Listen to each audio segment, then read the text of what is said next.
Ang ibang style nito, mga friends, is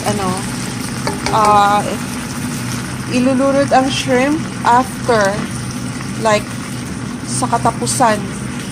Pero ako, I'm gonna take it out, 1 minute per side lang, and then, kukunin ko siya. So, para, mag-iwan ng aroma or flavor sa ating sangkap dito. So, yan. Kukunin ko na siya. Babalik ko na ang shrimp. 1 minute per side. And ibabalik later. And then, nilunod ko na ang kalabasa. Ilalagay ko na ang beans and okra.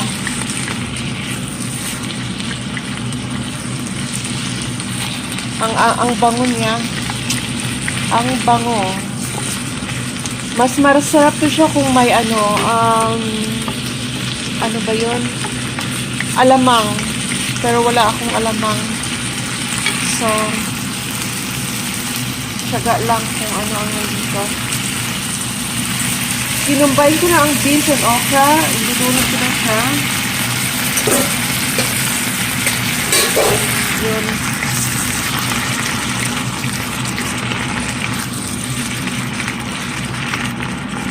And I have, tomato later na, and sili, of course. Sili. Lunod na sili. Hindi tayo mawawala ng sili. Ang bango niya. Okay.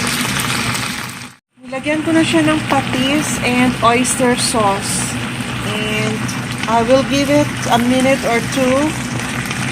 And ibabalik ko ang shrimp. Depende sa type natin. Ako gusto ko yung pa siya. Half cook lang ang vegetable. So, pwede din whatever, our preference. Gusto ko rin malaki ang slice ng okra. Kasi feel ko talaga kainin pag buo. Paborito ko yan. Okay, I added a little water para, may sabaw. And I'm gonna drop some salt. Kunti lang ang patis nilagay ko. So, I know I need some salt. And we're gonna add pepper later. Pag siya, ready na. Diba, ang sarap nito?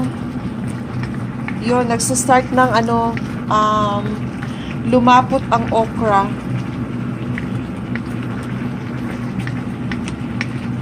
I know, mga Pilipino, paborito natin ito. Especially as I've said earlier, kung may alamang, mas masarap. Malapit na siyang maluto.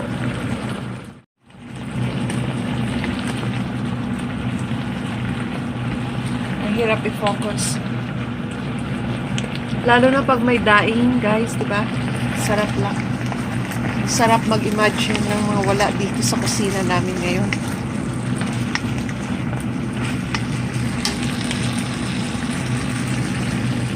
So, babalik ko na ang shrimp.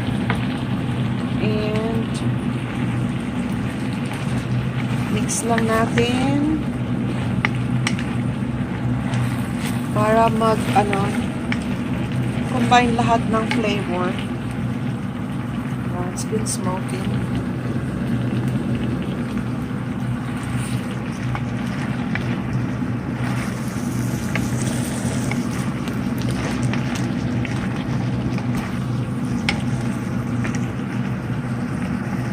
Luto na siya, guys. And nag-iinit na lang ako ng rice para mag-umpisa ng kumain.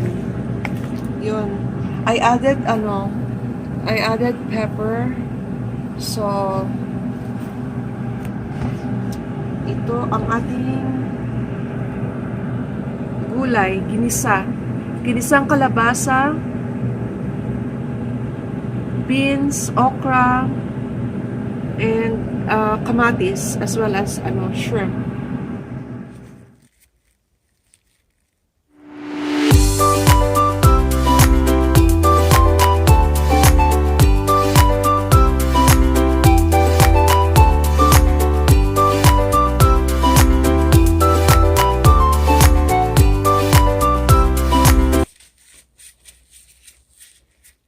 Malutong siya, guys. Kain tayo. Yun ang ating leftover para lunch. Hi, guys. Look at our weather today. Kahapon, nagkakat pa ako ng mga damo. And then ngayon, tingnan nyo. Grabe. Grabe. Drop into I don't know, 18 degrees siguro. So yun, grabe. Anyway. Yan ang weather ngayon. So dapat